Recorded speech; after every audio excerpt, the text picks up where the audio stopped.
Hello and welcome to Up to Speed, our way of keeping our customers up to date with the latest product news in the industry. And today, DJI have completely shaken up the drone market once again by announcing the new Inspire 2 and Phantom 4 Pro drones, which look fantastic.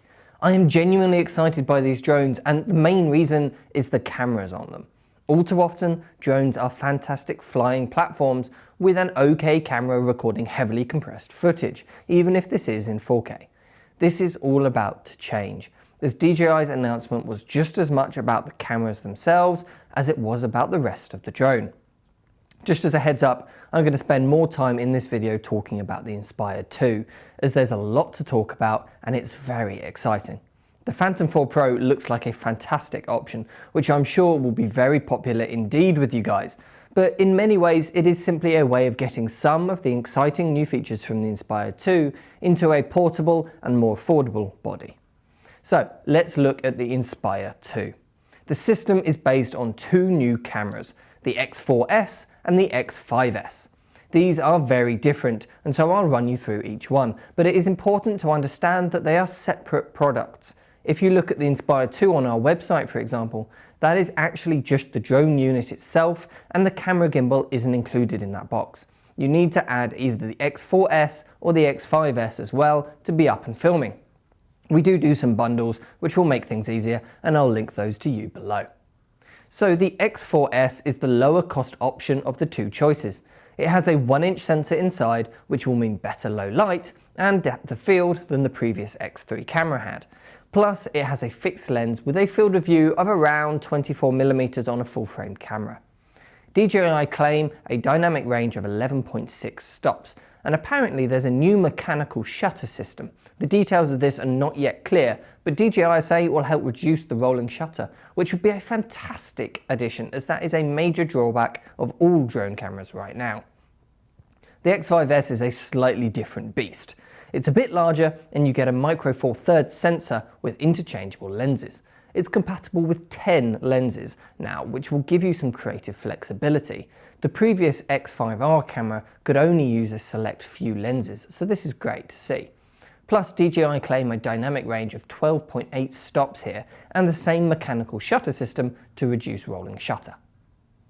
These cameras connect to the new mount on the Inspire 2 and communicate via its new image processor, which DJI call the Cine Core 2.0. This enables you to record up to 5.2K raw video at an incredible data rate of 4.2 gigabytes a second. This is a massive leap forward. Up to now, the maximum data rate you could get was from the X5R camera, which gave us a 2.4 gigabytes a second data rate when shooting RAW. But most people were using the X3 camera, which used H.264 compression at 60 megabits a second in 4K. Now with the Inspire 2, we get 4.2 gigabytes a second in RAW and 100 megabytes a second in either H.264 or H.265. This means nearly double the data rate for everyone, which should mean much better footage all round. Plus, we also get the option to shoot in Apple ProRes, which is a very welcome addition, although it's unclear at the moment what the data rate would exactly be in ProRes. It is looking at the moment like the X4S won't be able to do RAW or ProRes recording though, and to do RAW you will actually need some additional licenses to enable it. For more details on that, have a look on our site. But the bottom line is, if you want to go beyond H.264 or H.265, you'll need the X5S camera, not the X4S. The H.264 footage is recorded onto micro SD cards, and the ProRes and RAW is recorded to the new DJI Cine SSDs, which come in either 120GB or 480GB options. It's looking like the Inspire 2 system will be able to create really fantastic video. And DJI have done a great job of showing this off by commissioning a short film, The Circle, which was completely shot on the Inspire 2, with I believe the X5S camera shooting in RAW. This launch film really is worth a watch, as it's completely unlike any other drone launch film I personally have ever seen. In fact, there are actually very few drone shots in the 16-minute long film. They show off the flexibility of the interchangeable lenses and the image from the micro four thirds sensor by using the drone handheld like a traditional camera. They even do stationary tripod coverage for dialogue, and the footage really holds up. But let's not forget that this is actually a drone. It is not designed to be held on the ground. It's of course designed to fly. And it definitely excels in that department too. DJI have added a dual battery system, so if one fails mid-flight, there's absolutely no risk of your drone falling out of the air. Plus it means that the maximum flight time is 27 minutes. They have also added a fantastic new fixed position camera on the drone, which faces directly forward. You can think of this like the pilot's viewfinder. Previously, you had to physically look up at the drone in the air above you or at the footage from the main camera, which was fine when you're filming forwards. But what if you want to film something beside the drone or beneath it?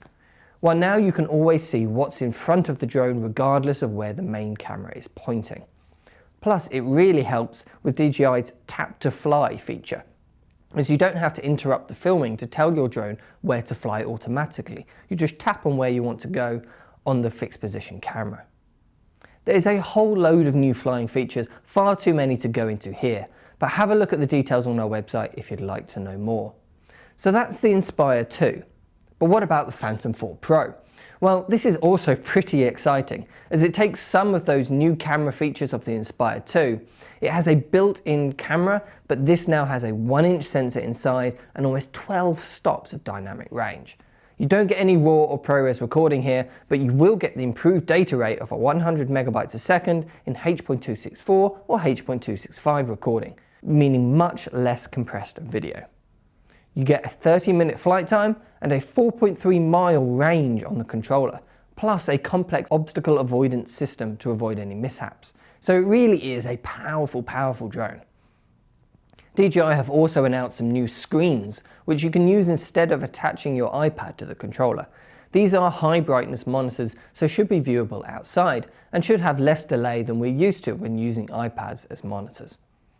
All of these new products are up for pre-order on our site, and the links are all below. If you have any questions at all, just drop them in the comments section below.